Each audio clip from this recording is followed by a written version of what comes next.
नमस्कार. रोकठोक क्लबमध्ये स्वागत. प्रेक्षको, मी डॉक्टर उदय निरगुडकर. म्हणतात ना, लग्न पाहावं करून आणि घर पाहावं बांधून. कारण लग्न काय किंवा घर काय 1760 विघ्न येणार हे गृहीतच आहे. प्रत्येकाला असं वाटतं की आपलं स्वतःचं घर असावं, डोक्यावर छप्पर असावं. त्यासाठी तो आणि ती आयुष्यभर कष्ट उपसतात, मेहनत घेतात, बँकेकडून कर्ज घेतात, घराचं बुकिंग करतात.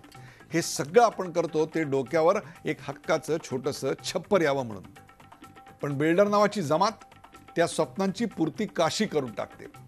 बिल्डरना वेळेवर घर दिल्याच्या कहाण्या अगदी हाताच्या बोटावर मोजता येण्याइतक्या आहेत. उलट बिल्डरनं फसवल्याची, गळकं, अपूर्ण, बेकायदा बांधकाम असलेली घरं माथी मारल्याची आज हजारो उदाहरणं सापडत आहेत. घराचं बुकिंग करायला गेल्यानंतर आपल्यापुढं आश्वासनांचे इमले बांधणारे बिल्डर प्रत्यक्षात फसवणूक करतात हे आपल्यापैकी प्रत्येकाचंच दुखणं आहे. त्यामुळे ग्राहकांच्या हितासाठी केंद्र सरकारला रिअल इस्टेट नियमन आणि विकास कायदा म्हणजेच रेरा 2016चा रेरा लागू करण्यात आला.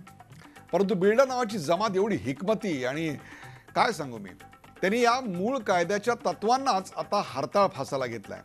त्यासाठी त्यांना मदत मिळते ती महाराष्ट्र सरकारची. केंद्रीय रेरा कायद्याचे नियम तयार करताना राज्य सरकारनं मूळ उद्देशाचे 3 तेरा वाजवलेत. मुळात हे नियम करताना त्याचा मसुदा सरकारनं प्रकाशित केला तो इंग्रजी भाषेत. मराठी भाषेत हा मसुदा का नाही प्रकाशित केला? बहुधा मराठी लोकांना कायद्यातल्या तरतुदी समजूच नयेत यासाठी हा खटाटोप. त्यातली भाषा अशी क्लिष्ट, कायदेशीर, किचकट की बिल्डरांनीच हा इंग्रजी ड्राफ्ट तयार केलाय की काय अशी शंका नव्हे खात्रीच वाटावी. याबाबत हरकती आणि सूचना मागवायची तुमच्याजवळ असलेली वेळ किती आहे माहिती आहे? आजपासून फक्त 15 दिवस. एवढीच मुदत सरकारनं दिली आहे. आणि एवढी कमी मुदत द्यायचं कारण काय? हा मसुदा केवळ वेबसाईटवर जाहीर का केला, त्याची जाहिरात मराठी वृत्तपत्र माध्यमांमध्ये का बरं प्रकाशित केली नाही? जात पात धर्म असा भेदभाव न करता घरं विकली पाहिजेत अशी तरतूद मूळ कायद्यात आहे. आणि आमच्या राज्य सरकारनं नियमावली तयार करताना ही अटच काढून टाकली. बिल्डरांनी 3 वर्षाचा आयकर भरलेला आहे की नाही ही अट राज्य सरकारनं शिथिल केली. ती कशा करता? ग्राहकांची करार करताना फक्त 10% रक्कम बिल्डर घेऊ शकतो अशी मूळ कायद्यात तरतूद आहे. राज्य सरकारनं आणखीन 30% रक्कम स्वीकारण्याची मुभा बिल्डरांना का दिली? म्हणजे कुठलंही काम चालू करण्या अगोदर तुमच्या खिशात ते 40% गेलेले आहेत. नोंदणी करताना संबंधित बिल्डरांच्या आधीच्या रेंगाळलेल्या कोर्टबाजी सुरू असलेल्या प्रकल्पांची माहिती देण्याचं बंधन त्यांच्यावर घालण्यात आलं होतं. राज्य सरकारने काढून टाकलं. हे बंधन का काढलं? बिल्डरना जुन्या रहिवाशांसाठी वेगळी इमारत बांधली तर अशा प्रकल्पांना नोंदणीतून वगळण्याची सवलत का बरं देण्यात आली? काय षड्यंत्र याच्या मागे? राज्य सरकारचं हे नवं धोरण बिल्डर धार्जिण आहे का? हे सरकार नेमकं कुणासाठी? जनतेसाठी की बिल्डरांसाठी? आणि सर्वात महत्त्वाचं, मोफा ज्या कायद्याचं तुम्हा आम्हाला संरक्षण आहे तो कायदा सरकारला गुंडाळायचा आहे का? चला यासारख्या असंख्य प्रश्नांचा वेध घेऊयात आजच्या खास रोकठोक कार्यक्रमात. बिल्डर धार्जिण सरकार.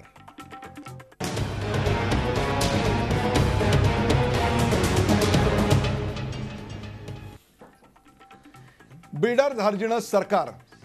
आज आपल्या सोबत भारतीय जनता पक्षाचे तरुण तडफदार आमदार अमित साटम आहेत. अमित साटम, या कार्यक्रमात आपलं स्वागत.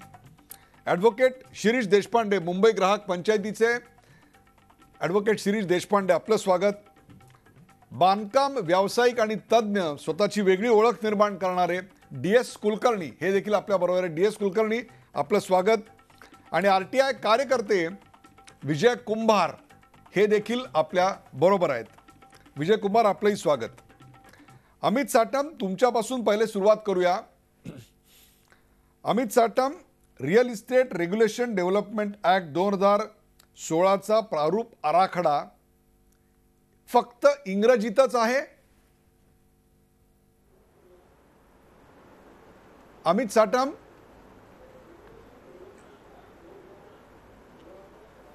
हॅलो.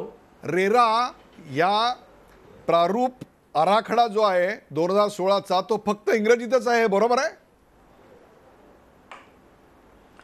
रेराचा प्रमुख आराखडा सध्या इंग्रजीमध्ये तयार केलेला आहे ही सत्य परिस्थिती असून हे जेव्हा आम्हाला कळलं त्यावेळेला संबंधित खात्याशी संपर्क करून आम्ही घेतलेला आहे आणि संबंधित खाती येत्या 2-3 दिवसामध्येच त्याचा मराठीचाही त्याचं जे ट्रान्सलेशन आहे वा. त्याचं मराठीचं ट्रान्सलेशन लवकरात लवकरच येत्या 2-3 दिवसामध्येच ते प्रकाशित केलं जाणार आहे. अगदी बरोबर आहे अमित साटम. मुळात तुम्ही वेळ दिलाय फक्त 15 दिवसांचा. त्या 15 दिवसामध्ये 4 दिवस तर तुमचे इंग्रजीचे मराठी करण्यात गेले. तो मूळ ढाचा एवढा क्लिष्ट आहे, एवढा कायदेशीर आहे, एवढा किचकट आहे की घर घेणाऱ्या पैन पै कवडीन कवडी खर्च करणाऱ्या 16-16 तास राबणाऱ्या नवरा बायकोला तो वाचायला आणि समजून घ्यायला 8-10 दिवसाचा कालावधी पुरणार आहे का? अहो लोक इथून मुंबईहून अंधेरीला पोचायला, बोरिवली कांदिवलीला पोचायला, विरारला पोचायला, बदलापूर अमरनाथला पोचायला 4-4 तास त्यांना प्रवास करायला लागतोय. याची कल्पना आहे आपल्याला? ती माणसं हा वाचणार कधी? त्याच्यावरचा आक्षेप नोंदवणार कधी? तुम्ही ही 15 दिवसाची मुदत वाढवून मागणार की नाही अमित साटम? ऑलरेडी आम्ही वाढवून द्यायला सांगितलेली आहे. त्यामुळे ह्या जेव्हा प्रारूप आराखडा ह्याच्यामध्ये जेव्हा हा प्रकाशित झाला होता त्यामध्ये मूळ अशा प्रकारच्या 2 त्रुटी त्याच्यामध्ये आढळल्या. पहिली त्रुटी त्याच्यातली अशी होती की हा फक्त इंग्रजीमध्ये केला होता, तो मराठीत केलेला नव्हता. त्यामुळे तो मराठीत सुद्धा राज्यभाषेमध्ये सुद्धा करणं आवश्यक आहे. आणि दुसरी त्याच्यातली त्रुटी अशी होती की आपण जसं म्हणता तसं 15 दिवसाची वेळ ही कमी आहे हा पूर्ण आराखडा समजण्यासाठी. पण अशा प्रकारचे कोणतेही जेव्हा मुंबई शहराचा डीपी सुद्धा प्रकाशित केला जातो त्याच्यामध्ये जेव्हा सजेशन ऑब्जेक्शनची वेळ दिली जाते त्याच्यानंतर ती सजेशन ऑब्जेक्शनची वेळ सुद्धा वाढवली जाते. त्यामुळे अशा प्रकारचे अनेक प्रकारचे प्रारूप आराखडे जेव्हा पहिले प्रकाशित केले जातात त्याची सजेशन ऑब्जेक्शनची वेळ वाढवली जाते, ती वाढवू शकतो आपण.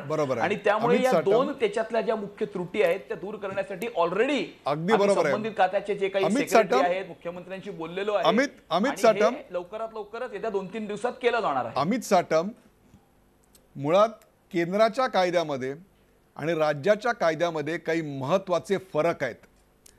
आपण ते तज्ज्ञांकडून ऐकूया आणि मग मला तुमचं मत ऐकायचं आहे की हा जो राज्य सरकारचा आराखडा आहे हा राज्य सरकारच्या संमतीनं राज्य सरकारच्या अधिकाऱ्यांनी बनवला आहे का कुणा बिल्डरच्या ऑफिसमध्ये बनवून तुम्हाला ईमेल केलाय?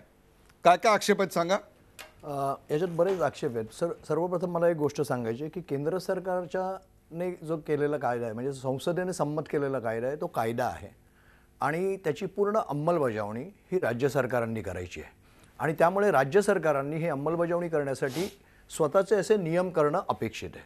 ते राज्य सरकारने आता केलेत आणि ते प्रसिद्ध केलेत, त्याच्यावर सूचना हरकती मागवल्यात. आता ह्याच्यातली एक कायद्यामधलं एक मूलतत्व असं असतं की हे जे नियम करायचे असतात हे शासनाने करायचे असतात. कायदा हा संसद किंवा विधिमंडळ करत असतं आणि शासन हे नियम करत असतं, केंद्र सरकार किंवा राज्य सरकार. आता इथे राज्य सरकार.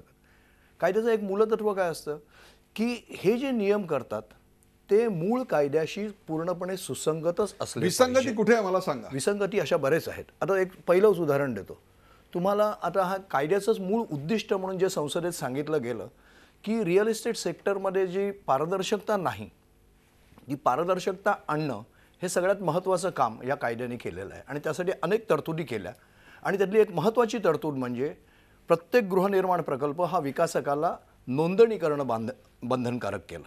आता ही नोंदणी करण्यासाठी विकासकाने आपली सगळं हिस्ट्री की त्याचे क्रेडेन्शियल्स काय आहेत, गेल्या 5 वर्षात त्यांनी किती प्रकल्प हाती घेतले, किती रेंगाळले, किती पूर्ण केले, न्यायालयीन प्रकरणं किती प्रविष्ट आहेत, हे सगळं ही ब्लॉक सगळी घेताना माहिती फ्लॅट घेताना तुम्हाला माहिती असलं पाहिजे एक ग्राहक म्हणून. आणि त्याच्यासाठी ही सगळी माहिती प्राधिकरणाला द्यायची नोंदणी करताना विकासकाने आणि ती वेबसाईटवर टाकायची. त्याच्यानंतर प्राधिकरण या विकासकाला वेब पेज देणार प्राधिकरणाच्या वेबसाईटवरचं संकेतस्थळावर आणि ती माहिती प्रदर्शित करणं हे अपेक्षित होतं कायद्याची मूळ कायद्यात.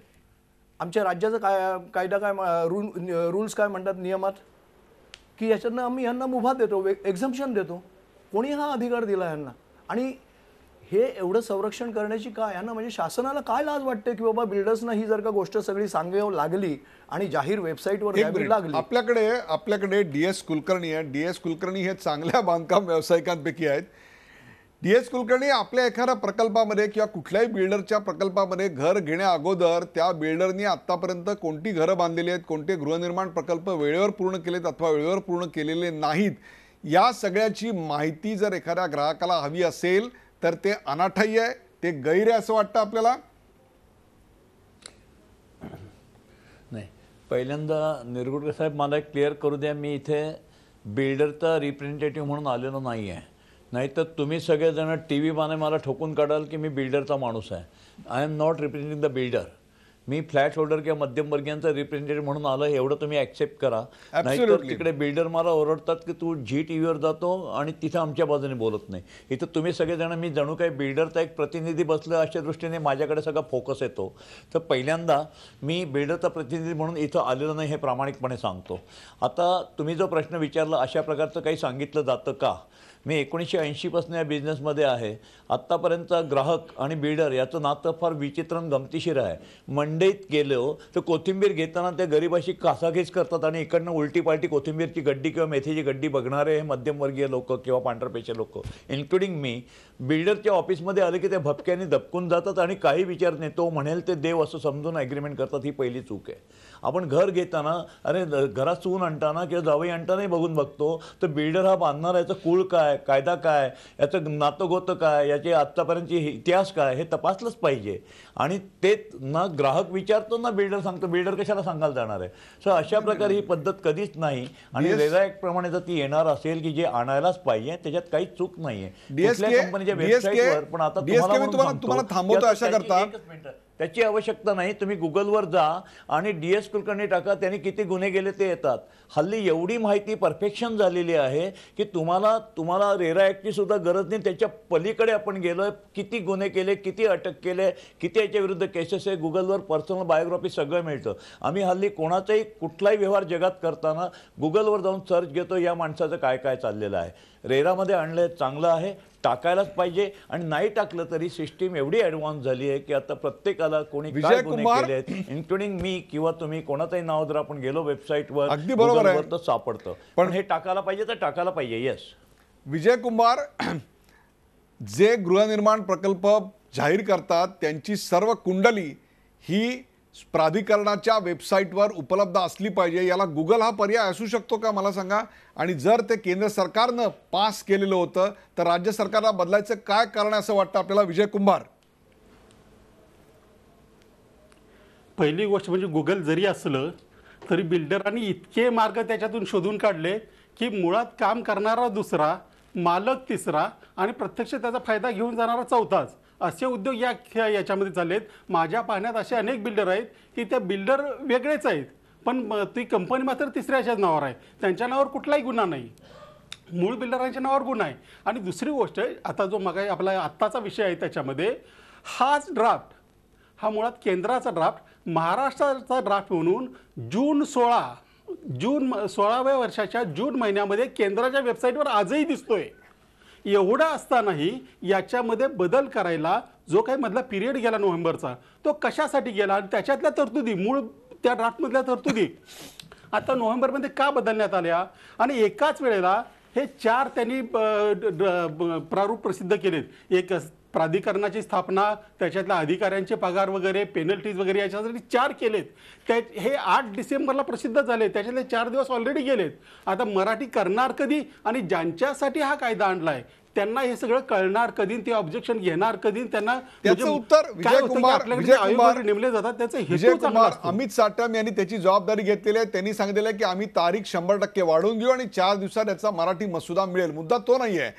चंद्रशेखर प्रभू, आत्ता जो पहिला मुद्दा शिरीष देशपांडे यांनी मांडलेला आहे की कुठलंही घर खरेदी करताना त्या बिल्डरनी याआधी कुठले गृहनिर्माण प्रकल्प बांधलेत, कुठले त्याच्या दिरंगाई झालेली आहेत, त्याच्यावर कोणत्या केसेस चालू आहेत, हे सगळं प्राधिकरणच जाहीर करणार होतं.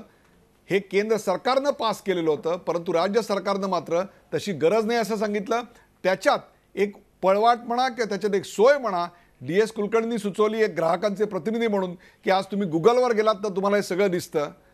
राज्य सरकारनं मुळात गुगलवर दिसत असलं तरी बरोबर आहे. माझं म्हणणं रेरात याच्यात यायलाच पाहिजे, प्राधिकरणामध्ये यायलाच पाहिजे. पण कालपर्यंत जे येत नव्हतं त्यांच्याकरता मी गुगलचे सांगतोय. हा रेरा येईल तेव्हा येईल 1 महिन्यानी, पण तोपर्यंत तुम्हाला शोधायचं असेल तर गुगलवर जाऊन शोधू शकता, असं मला म्हणायचं होतं. चंद्रशेखर प्रभू, सरकारने हे का बदललं असं आपल्याला वाटतं? हा ड्राफ्ट सरकारनं बनवलाय का बिल्डरकडून सरकारच्या माथी मारलाय?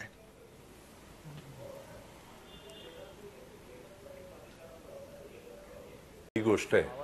एक काळ असा होता ज्या वेळेला राजकीय नेत्यांना बिल्डरकडून देणग्या मिळत होत्या निवडणुकीच्या वेळेला.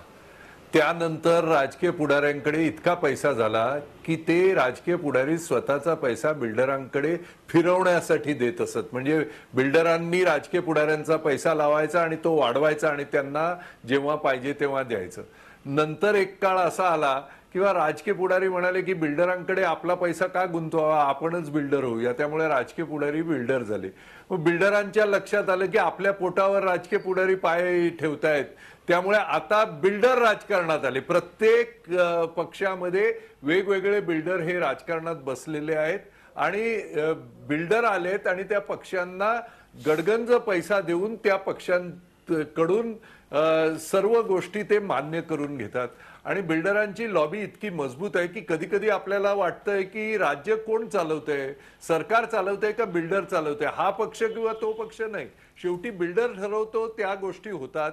केंद्र सरकारने पास केलेल्या कायद्यात राज्य सरकारला नियमांमध्ये बिल्डरांना सूट देण्याचा अजिबात अधिकार नाही. असं असताना देखील बिल्डरांकरता ह्या सगळ्या सुविधा करतायत, हे चिंताजनक बाब आहे.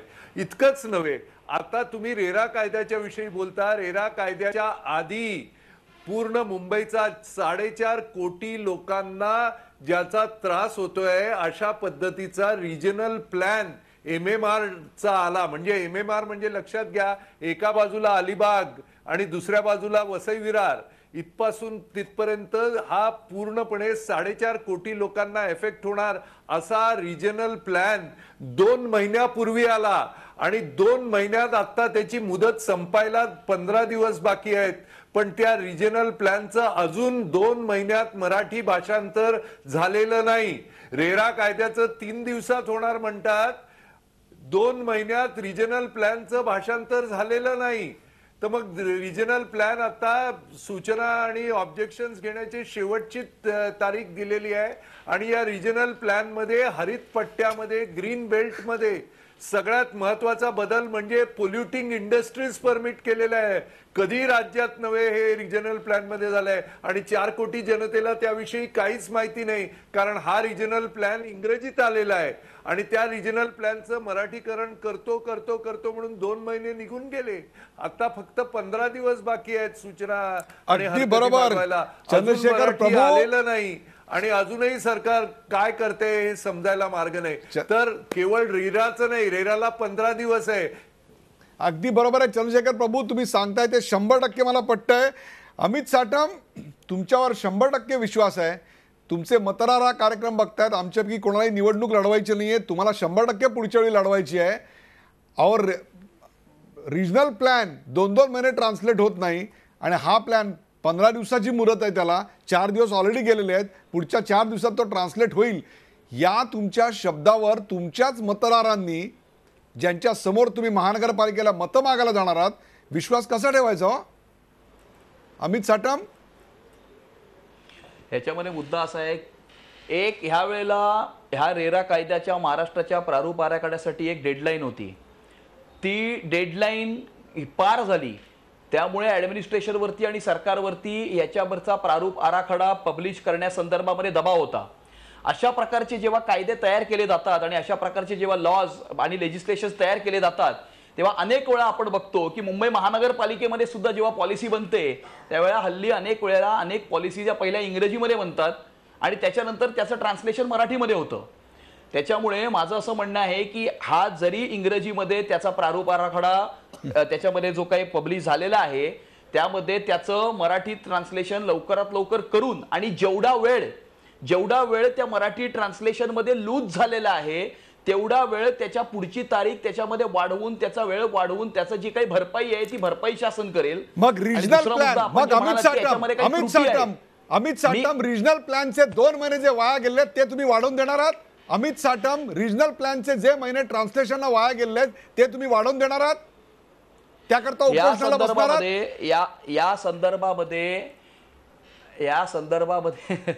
या संदर्भामध्ये रिजनल प्लॅनच्या संदर्भामध्ये ज्या काही त्याच्यामध्ये त्रुटी आहेत त्या संदर्भामध्ये शासनाशी आम्ही नक्कीच बोलू, मंत्र्यांशी आम्ही नक्कीच बोलू आणि त्याच्यामध्ये जे काही बेस्ट त्याच्यामध्ये करता येईल याच्याबाबत शासन सकारात्मक पवित्रा घेईल.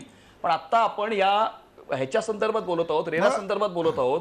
आणि आपण जेव्हा बोलत होतो त्यामुळे आपण असं म्हटलं की याच्यामध्ये काही त्रुटी राहिलेल्या आहेत. नक्कीच त्याच्यामध्ये काही त्रुटी राहिलेल्या असतील, त्या काही मी नाकारत नाहीये. परंतु हा प्रारूप आराखडा म्हणजे ड्राफ्ट प्लॅन आहे, त्याच्यामध्ये सजेशन आणि ऑब्जेक्शन आपण मागवलेले आहेत. आणि त्याच्यामध्ये एक मिनिट, अमित साटम, एरर, त्रुटी आणि एरर आणि त्यापेक्षा घोडचुका आता चंद्रशेखर प्रभू, शिरीष देशपांडे आणि विजय कुंभार जे सांगतायत ना, त्या घोडचुका आहेत.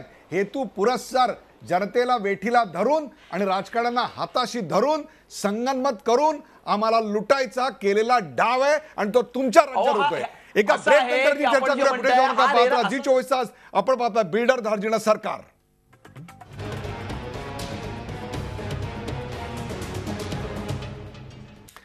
बिल्डर धार्जिणं सरकार या विषयाची रंगलेली चर्चा आपण पाहता. आपल्या सोबत अमित साटम, शिरीष देशपांडे, DS कुलकर्णी, विजय कुंभार आणि चंद्रशेखर प्रभू आहेत. शिरीष देशपांडे, तुम्ही पहिलं जी तफावत आहे ती तर सांगितलीत केंद्राच्या आणि राज्याच्या प्रस्तावामध्ये. दुसरी तफावत काय आहे? दुसरी एक महत्त्वाची तफावत म्हणजे लक्षात घ्या की केंद्रीय कायदा काय म्हणतो की बिल्डरनी सोसायटी केव्हा फॉर्म करायची. तर त्याच्यात एक असं बंधन घातलं होतं की एखाद्या प्रोजेक्टमधले 50% सदनिकाधारांनी घर खरेदी करण्याचं बुकिंग केलं की त्याच्यानंतर लगेच 3 महिन्याच्यात सोसायटी फॉर्म करणं आवश्यक आहे. बरोबर आहे. आता ह्याच्या अगेन्स्ट आमचं दयाळू महाराष्ट्र सरकार काय म्हणतं आहे की असं काही न करता त्यांना मुभा दिले बिल्डरना. काय बघा, ऑक्युपेशन सर्टिफिकेट मिळाल्यानंतर 2 महिन्याच्या आत ऑक्युपेशन सर्टिफिकेट मिळाल्यानंतर किंवा 60% सदनिकाधारकांनी ताबा घेतल्यानंतर, म्हणजे सोसायटी फॉर्मेशन हे ताबा घेतल्यानंतरच, either this way or that way, OC आल्यानंतरच करायचं. म्हणजे जेणेकरून हे सगळे सदनिकाधारक कधीही एकत्र येऊ नयेत याची व्यवस्थित काळजी घेतली गेलेली आहे.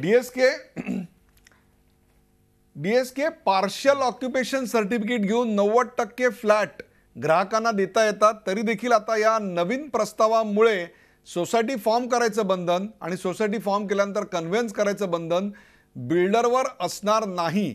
याचा तोटा ग्राहकांना होणार आहे का फायदा होणार आहे? आपलं काय मत आहे? ग्राहकांचे प्रतिनिधी म्हणून आपलं काय मत आहे? ह्याचा ग्राहकांना तोटा होईल याचा. पण मगाशी आपला देशपांडे साहेब म्हणतात त्याप्रमाणे बुकिंगच्या आधारे सोसायटी करणं हा अतिशय महाघातक प्रकार होईल. कारण की तिथे ऑनेस्टली सांगायचं तुम्हाला, रेरा ॲक्ट नंतर आम्ही जे काही बेंगलोरचे बिल्डर, चेन्नईचे बिल्डर गेल्या 3-4 महिन्यात आम्ही खूप ठिकाणी भेटतो आणि बोलतो आहे. जगामध्ये मी आता अमेरिकेत बांधकाम करतो, दुबईत करतो, तर कुठेही रेरा ॲक्ट नावाचा भयानक प्रकार नाही आहे. कुठेही बुकिंगवर फ्लॅट विकले जात नाही. कुलकर्णी साहेब हे विचारतात की गाडी तिकडे भयानक असे builders जसं पण रेडी नाहीयेत. विकलं जातं, ऐका ना, एक मिनिट माझा ऐका. नाही, तिथे बिल्डर पण नाही आहेत, पण तिथे काय होतं, रेडीमेड माल विकला जातो. सो आम्ही आता कॉर्पोरेट सेक्टरच्या लोकांनी असं ठरवलेलं आहे की घर रेडीमेड बांधायचं आणि मग विकायचं. जशी कार तुम्ही शोरूममधनं घेता किंवा कपडे घेता, फ्रीज घेता, तशा प्रकारे जगात कुठेही बुकिंगमधनं फ्लॅट बांधायची पद्धत नाही. फक्त भारतात ही प्रकार आहेत, दुबईत नाही, अमेरिकेत नाही, कुठेही नाही. त्याच्यामुळे हा जो काही कायदा येतोय, ही जी काही आता 50-55 पानं आहेत, रेरा ॲक्टची पानं आहेत, तर एक भ्रष्टाचाराचं नवीन प्रचंड मूळ आहे. साधं मी पैसे किती खर्च केले, आर्किटेक्टने सांगायचं, इंजिनिअरने सांगायचं, चार्टर्ड अकाउंटने सांगायचं, म्हणजे 3 दरवाजे तुम्ही अजून वाढवले. आणि मग त्याच्या आधारे समजा आर्किटेक्टने हे सांगितलं की 80% काम झालं, इंजिनिअरने सांगितलं 80% झालं आहे, CAने सांगितलं 80% झालं आहे, आणि खरं तिथं 70% झालं असलं की ग्राहक म्हणणार की अरे खेचा याला. तर अशा हेडेकमध्ये अनेक भ्रष्टाचार, अनेक गोष्टी यातनं तयार होती. तुम्ही सिम्प्लिसिटीकडे घर बांधणी नेताय का कॉम्प्लिकेटेड करताय?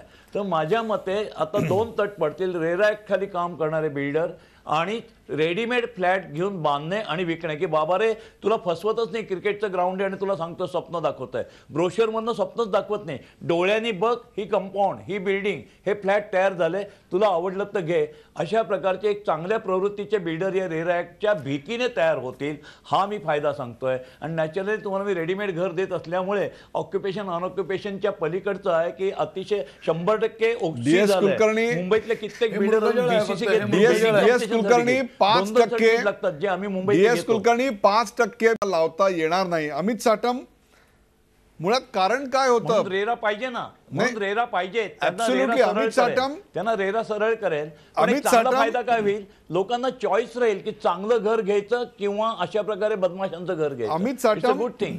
तुम्ही मला असं सत्तेवर आलात वाटतं तेव्हा की तुमची याच्यामध्ये घोषणा आपण जे होती. काही मला असं वाटतं तुमची सत्तेवर आलात तेव्हा अमित मला साटम असं घोषणा वाटतं होती. की याच्यामध्ये आपण जे बोललात अमित साटम तुमची सत्तेवर येताना घोषणा होती, शिवछत्रपती का आशीर्वाद, चला देऊ मोदींना साथ.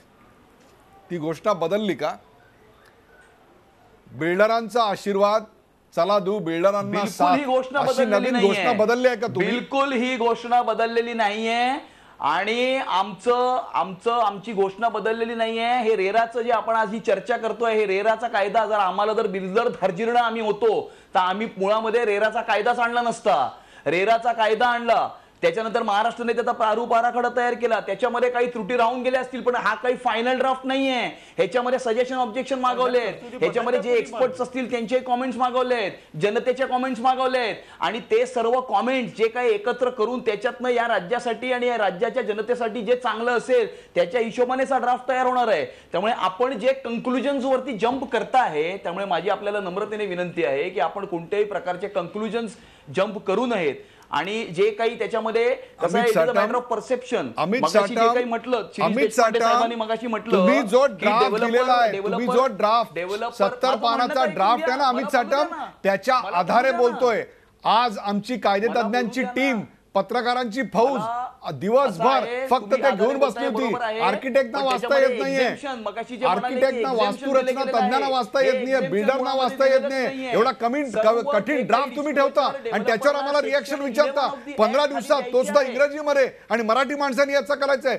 विजय कुंभार, याच्यामध्ये बिल्डिंग बांधल्यानंतर त्याची सोसायटी फॉर्म करणं आणि कन्व्हेयन्स हे बंधनकारक राहील असं वाटतंय आपल्याला विजय कुंभार? लवकर ट्रान्सलेशन करेल, विजय कुंभार, त्याची वेळ वाढवून देईल. नाही, एकूण तरतुदी बघितल्या ना की सुरुवातीपासूनच हा ड्राफ्ट जो मूळ ड्राफ्ट होता त्याच्या तरतुदी अशा पद्धतीने बदलल्या आहेत की ज्यांना चोरी करायची त्यांना सरळ सरळ चोरी करायची संधी मिळावी आणि त्याच्यातून बाहेर काढण्याचा मार्गही याच्यामध्ये करून दिलेला आहे.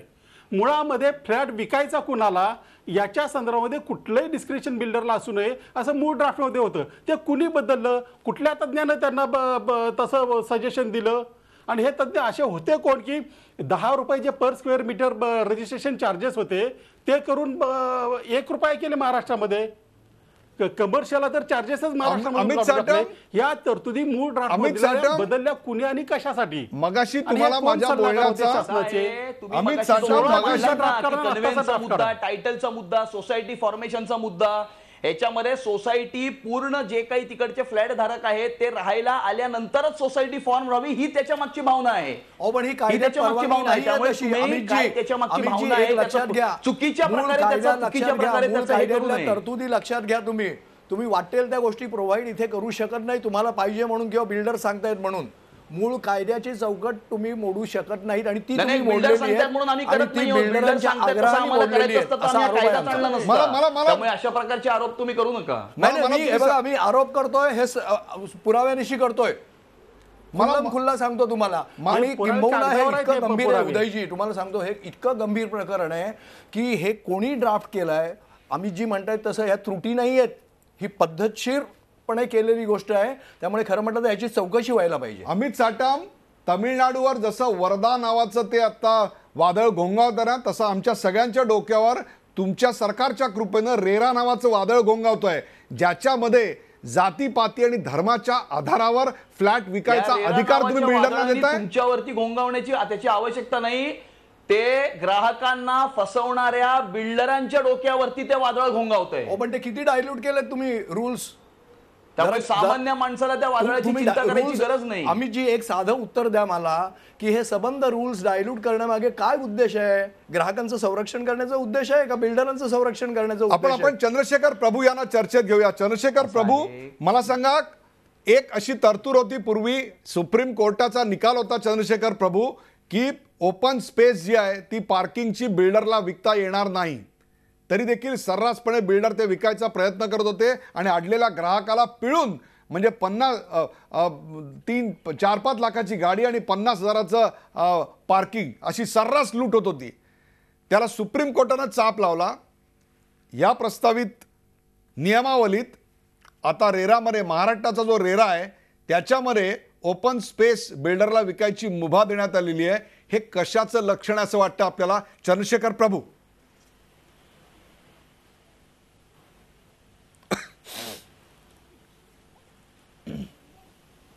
अतिशय स्पष्ट आहे, याच्यामध्ये लक्षणाचा विषयच नाही.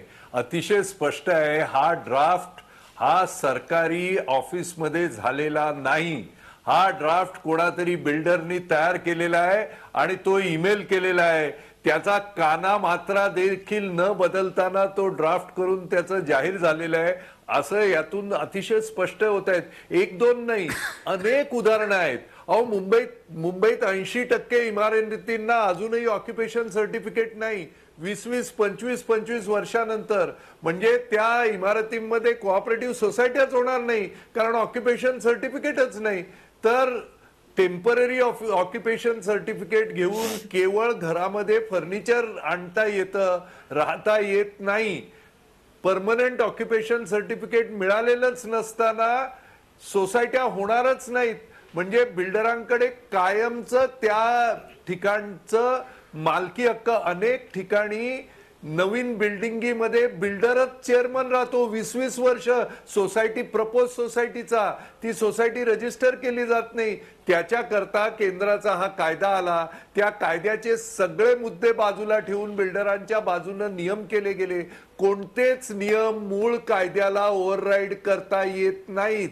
मूळ कायदा आहे तोच फायनल आहे. खरं तर त्या कायद्यामध्ये केंद्राच्या कायद्यापेक्षा आणखी पुढे जाऊन, कारण महाराष्ट्र हा अग्रेसर राज्य आहे, त्यामुळे त्याच्या पुढे जाऊन ग्राहकाला अधिक संरक्षण देण्याऐवजी बिल्डरांना अधिक संरक्षण दिलेलं आहे असा हा ड्राफ्ट अतिशय स्पष्ट आणि उघड आहे. त्याच्यात वेगळं काही सांगण्याचं कारणच नाही. आणि त्याची भाषा इतकी क्लिष्ट करून ठेवली आहे की ती इंटरप्रिटेशन करणाऱ्या आमच्यासारख्या लोकांना यातून गडगंज पैसा इंटरप्रिटेशन करता मिळावा याच्याकरता ती ठेवलेली आहे का कोणालाच कळू नये आणि या कायद्यातून सगळ्यांचंच वाटोळं व्हावं आणि बिल्डरांचं फक्त फायदा व्हावा याच्याकरता केलेली आहे. हे अगदी उघड आहे. अगदी लहान पोराला देखील कळेल अशा पद्धतीचा हा ड्राफ्ट फार चुकीच्या पद्धतीनं केलेला आहे. लहान पोराला कळेल असा आणखीन एक तरतूद अमित साटम मी तुमच्या नजरेला आणतो. मोफा कायद्यानुसार बिल्डिंग बांधायच्या अगोदर फक्त 10%, माझं बरोबर आहे? मोफाच्या सध्याच्या याच्यात 20% आहे, पण केंद्राने जो कायदा केलाय त्याच्यात 10% आहे. बरोबर आहे. 10% फक्त तुम्हाला तुमच्या ग्राहकाकडून बुकिंग अमाऊंट घेता येत होती.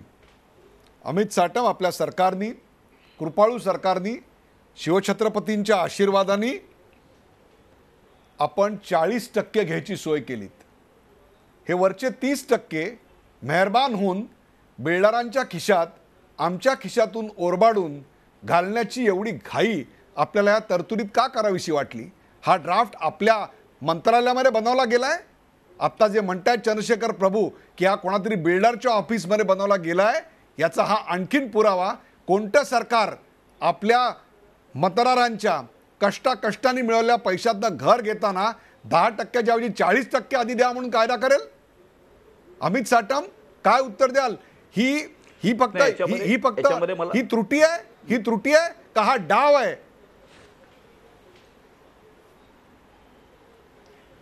ह्याच्यामध्ये मी मगाशी सुद्धा असंच म्हटलं होतं की हा काही फायनल ड्राफ्ट नाही.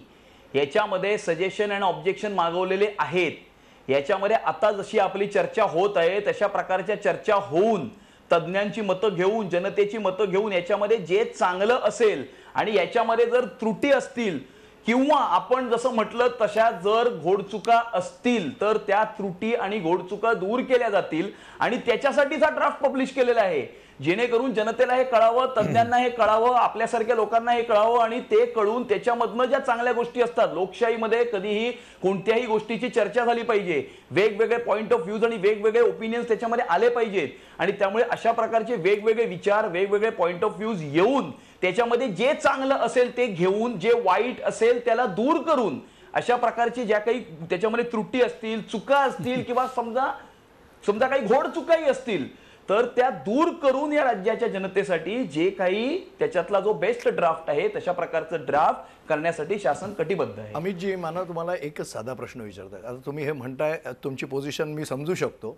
फक्त मला एक सांगा, ह्या सजेशन्स ऑब्जेक्शन जेव्हा आपण मागवतो, सूचना आणि हरकती, ही एक प्रोसेस असते. की काही गोष्टी जर का राहिल्या मायनर गोष्टी वगैरे तर त्याच्यासाठी हा एक थोडासा स्कोप असतो. पण इथे इतक्या ढळढळीत चुका केल्या गेलेल्या आहेत, पद्धतशीर पळवाटा देण्यात आलेल्या आहेत. तर त्यामुळे एकंदरीतच हा ड्राफ्ट जर का पाहिला तर हा पूर्णपणे बिल्डर धार्जिणा आहे. हा असा कसा होऊ शकतो हा प्रश्न आहे आज. तुम्ही आम्हाला 14 दिवसाची मुदत दिले वगैरे तो मुद्दा आलाहिदा आहे, त्याच्यावर चर्चा होईल, त्याच्यानंतर तुम्ही काय पाहिजे ते कराल वगैरे ही गोष्ट वेगळी आहे. पण मुळात आज प्रश्न असा आहे, you are answerable, your government is answerable and accountable, की अशा प्रकारचा प्रारूप नियमांचं हे प्रसिद्धच कसं होऊ शकतं. तुम्ही धजावताच कसे तुमचे शासनातले अधिकारी अशा प्रकारचे कायद्याला पूर्णपणे छेद देत केवळ बिल्डरांना धार्जिणे असे नियम तुम्ही करू शकता. You owe an answer, satisfactory answer for that. लोकांना उत्तर द्या. त्रुटी ही त्रुटी नाही आहे. मगासपासून उदयजी जे सांगतायत की ही त्रुटी नाही आहे, हा पद्धतशीर डाव आहे आणि तो बिल्डरांचा तुमच्या शासनावर याच्यामध्ये किती काही प्रभाव मुद्दे जे आहे आपण सांगताय, याचा ते एक मुद्दे द्योतक आपण आहे. सांगताय तसे नाही आहेत ते मुद्दे. आपण जे सांगताय ते मुद्दे जसे आपण सांगताय तसे नाही आहेत. मगाशी आपण जे म्हणालात की जे काही डेव्हलपर वरती डिस्क्लोजर करण्याचं बंधन नाही आहे, डेव्हलपर वरती तशा प्रकारचं disclosure section 11 of the act मध्ये करण्यासाठी आहे. त्यामुळे आपण ज्या प्रकारे ते जे काही वाचलं असेल त्याचं परसेप्शन आपण कसं करताय हे मला माहित नाही. अमितजी, आणि त्याच्यामुळे ते रेग्युलेटरला नाही आहे, अमितजी, डेव्हलपरला आहे. माझ्याकडे रेग्युलेटर आणि डेव्हलपर मध्ये फरक ऍक्ट पण आहे. आहे आणि तुमचे रूल्स पण आहेत. मला चॅलेंज करू नका. बसायचं तर आपण एकत्र बसू. तुम्हाला नसेल समजलं तर मी समजावून सांगेन. मी जे प्रत्येक बसतो शब्द ना बोल आपण. नाही, प्रत्येक शब्द आपल्याबरोबर जो मी बसलंच बोलतोय पाहिजे, कारण आपल्यासारख्या विथ ड्यू लोकांची जी काही रिस्पॉन्सिबिलिटी मतं आहेत, बोलतोय. याच्यातला एक शब्द तुम्ही खोटा आपल्यासारख्या करून दाखवा. आणि मी काय म्हणतोय, मला सांगा, अमित साटम, 5 महत्वाच्या गोष्टी आतापर्यंत तुम्हाला सांगण्यात आल्या.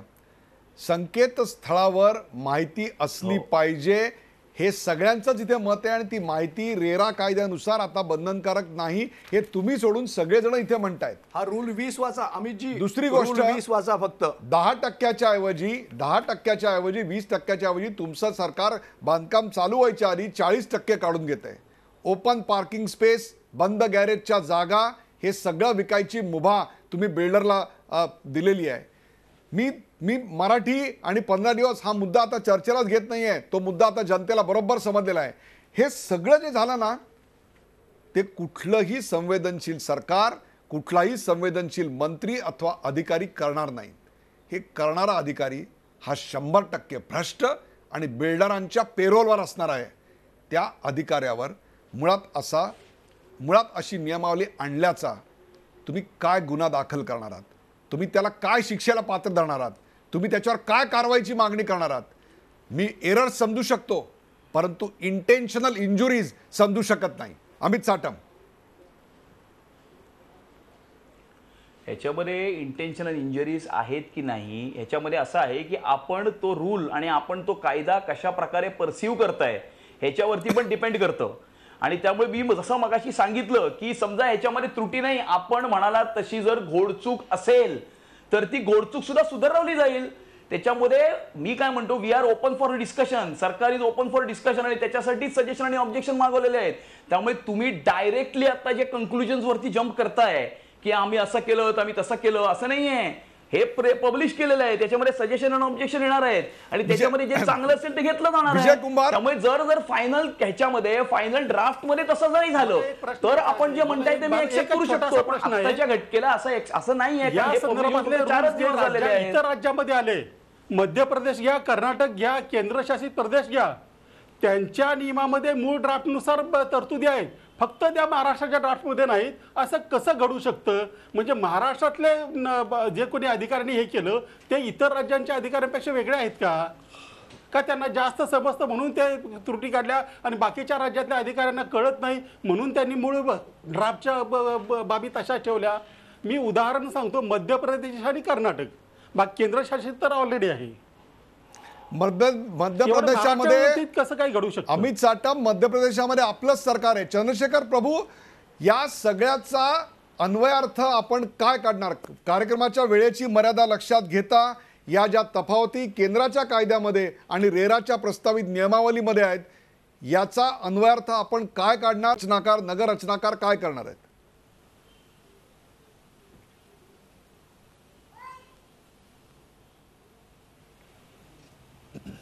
नाही नाही, यातला मतदार तर अतिशय साधा आणि स्पष्ट आहे. त्याच्यात फार मोठ्या तज्ज्ञांची आवश्यकता नाही.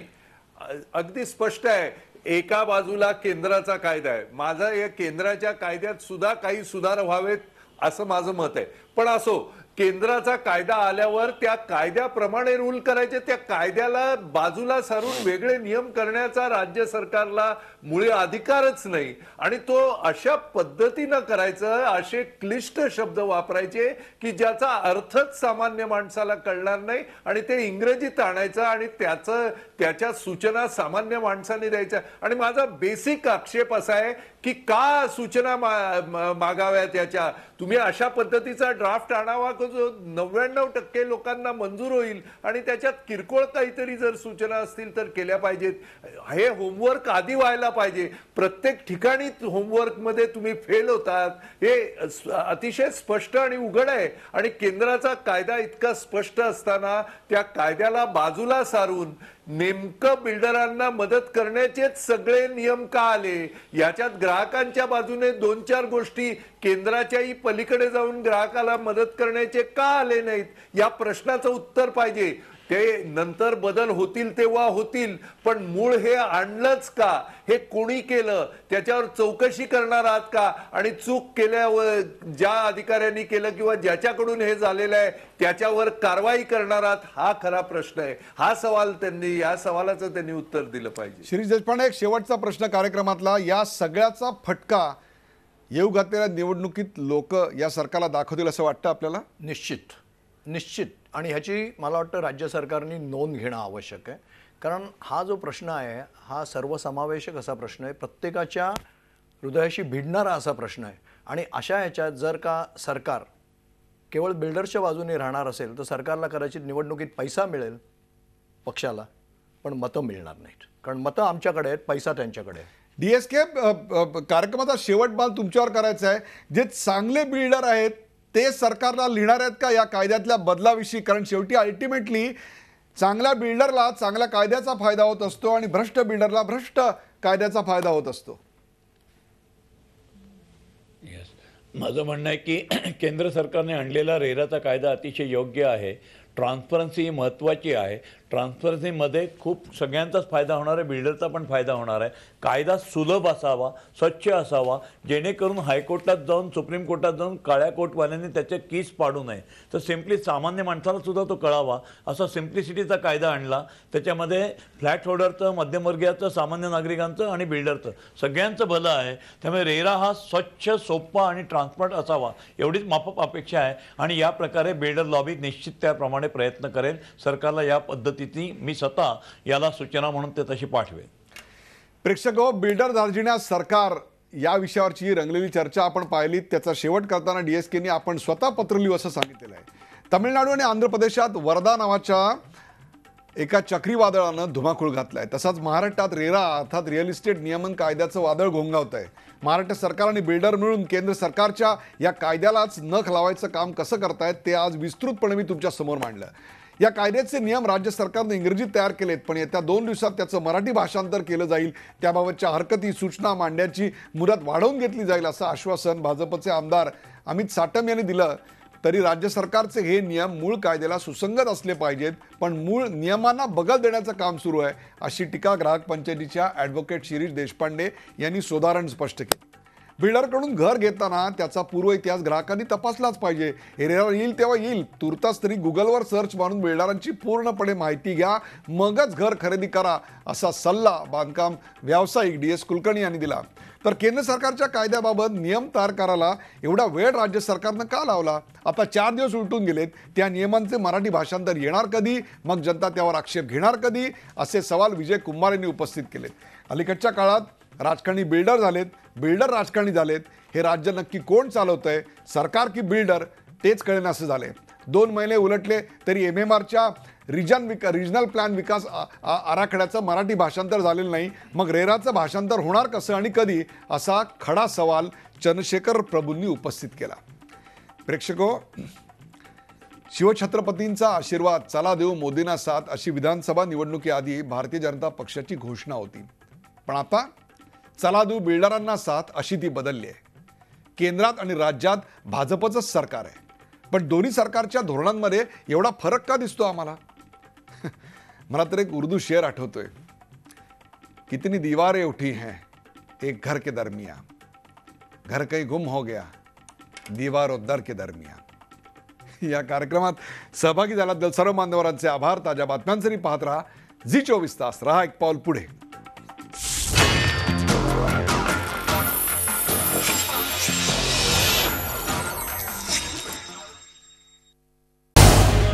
झी 24 तास रहा एक पाऊल पुढे.